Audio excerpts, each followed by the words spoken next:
Hello everyone! In my YouTube career I have tested around 60 EVs, and when I say 60 EVs I mean 60 different, really different cars. So when I had an ID3 GTX or a facelift or a Pro or a Pro S, or when I had an ID7 and then all-wheel drive and then I don't know, facelift, the same with Model Y and a new Model Y, this is just one car for me. So I've driven, I don't know, 6, 7, 8 different Volkswagen ID3s, but I count this as one. So really different cars, where I think 59 different cars. The last one was the Ford Explorer. That was the last EV, new EV that I drove. I thought we go through a bit of list, the top cars I had when it comes to consumption. What was the car with the least consumption, with the most range? What was the fastest? What was the most powerful? And stuff like this. If you need a driver's logbook for work, for your EV, and you don't want to write all of this down yourself, how far did you go on your trip, how many kilowatt hours did you charge, and so on, then Tronity is exactly what you need. Tronity connects to your car. A lot of brands are supported. In the app or in a browser, you can see all of this data. And then you see, hey, I took this little trip here, this was private or this was for work. And then at the end of the year, you can summarize and see this is how much I charged for work or for private, and the same for all of the trips. You can also do this for a whole fleet of EVs. If you want to know more, there's a link in the description below.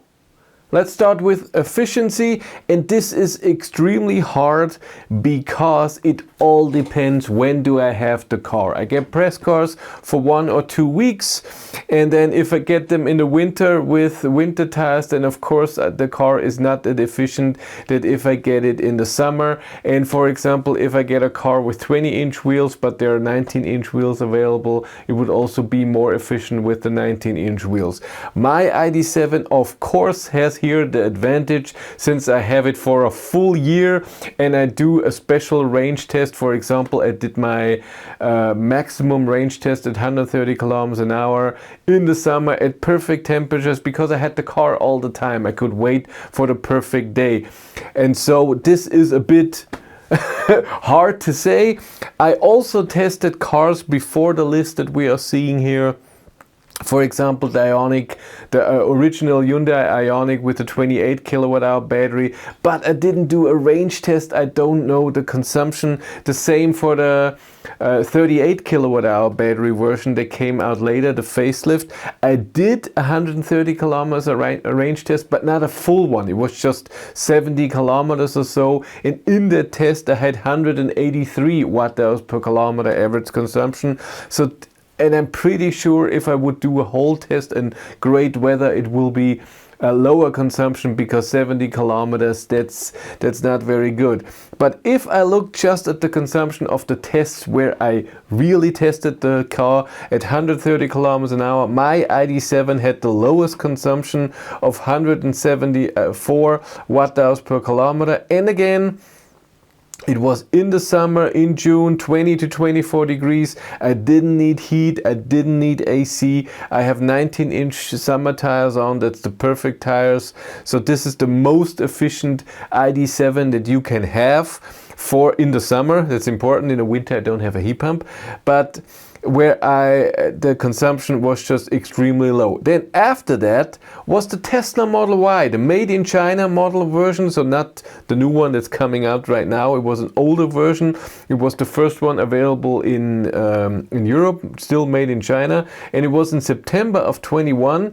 And I was lucky; it was it was 11 to 21 degrees. So the average speed wasn't that high, but the consumption was still amazing with 182. So that's awesome. Then a Hyundai Kona, also in the summer, in July of 21, which has 187 watt hours per kilometer. It's also good. After that, we have the Tesla Model 3 long-range all-wheel drive Highland version, the newest version that I tested in June, and I had 191 watt hours per kilometer. So these are the ones with the lowest consumption, and again my ID7 only won because I had it at the perfect time. And so that's hard. For example, the Polestar 2 had high consumption but really great range because it was also on a great day in April. 22 degrees heat here, but I didn't need a lot, so it was a good test. I remember that. But next thing, let's get to range. And range here again, because of that, was my ID7 with 428 kilometers. But I tested the i7-60 with the 102 kilowatt hour battery. Not very efficient, but at 14 to 15 degrees in autumn, in the fall. That means, and also with 20-inch wheels, that means that the consumption was a bit higher. If I would have done this test in the summer, I think I would have had more range than in my ID7. So that's cool, but it's also 102 kilowatt hour battery. The same for the BMW iX50, that also has a 102 kilowatt hour battery. I got 370 kilometers of range, but this was in December at 2 to 3 degrees with 22 degrees heat. So if I would have done this in the summer, also very possible that I could have more range than my ID7, which is amazing then. I didn't test, I did test the ID7 Pro S Tourer, but this was in October. That's why I only got 386 kilometers, and it was 4 to 8.5 degrees. Again, in the summer I would have had more range than my ID7. And then I have a lot of cars with around 380 kilometers. Polestar 2, Tesla Model 3, ID7 Tourer Pro, Tesla Model Y had the 380, Hyundai Kona 344. That's pretty good for a 64 kilowatt hour battery because the consumption was so low.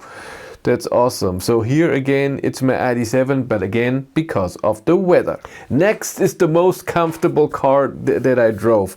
So I love my ID7. It's very comfortable, but it's not the most comfortable car I've driven. And again, it's the car I have driven. I'm sure the Rolls-Royce Spectre is extremely comfortable. I'm pretty sure Mercedes EQS is very comfortable, but I have never driven these cars. I have driven the Audi Q8 e-tron, and it was extremely comfortable. I loved the drive a lot. It wasn't jumpy, so jumping around, the suspension was perfect. It was not sporty, it was comfortable and nice. I loved it a lot. But the most comfortable car is on this list is the BMW i7-60. It's not amazing to drive because it's gigantic, it's so long. So if you have to park or I don't know, go out somewhere and stuff like this, it's not amazing. But when you are on the road, it's amazing. And it also had features in there that were just incredible.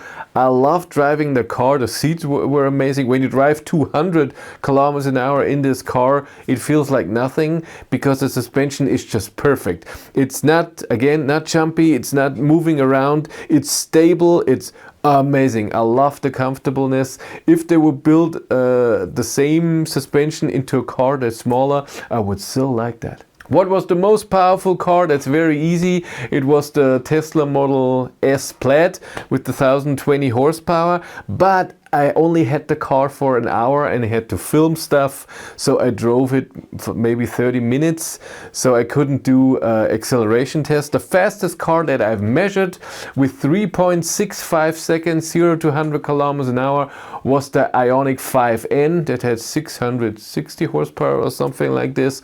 There was power. The second fastest was the Neo ET5 with, I don't know the power, but 375 kilowatt all-wheel drive.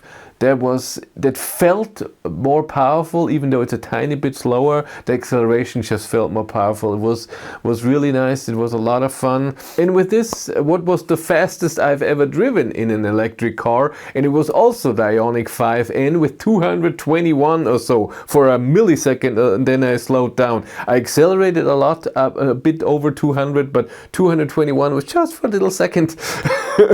It was not nice. The most comfortable at high speed was the i7 for sure.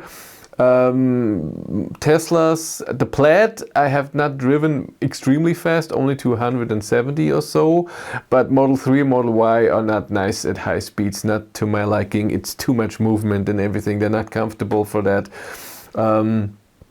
I don't remember that I've driven an EV faster than that. Overall faster in my life, I think I've driven in a Porsche once, 270.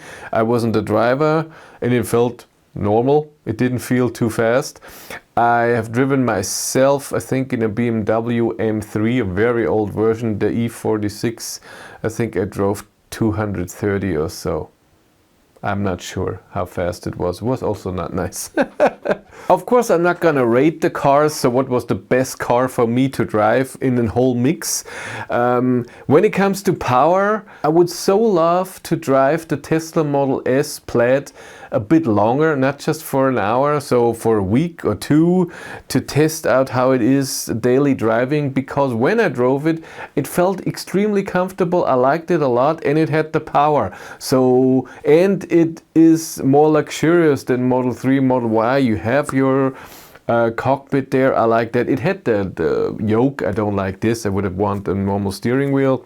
I asked Tesla for a press card. They gave me the Model 3 and the Model Y, but with the Model S, they never reply. So I doubt I will get one. But I would love to test that car at some point. I will ask again. After that, BMW i7 was just a lot of fun. I liked driving it a lot. But as to use it every day, I just like my ID7. But I'm also used to it the most. We have driven 20,000 kilometers in this car, and then all the other cars I drive a maximum of 2,000 kilometers in it. So it's not a comparison that I could say what's the best car for to have at home. I just get a little glimpse, but better than just for an hour. 2 weeks is a good time. But I love my ID7. It's for me the best mix of comfort and range and charging.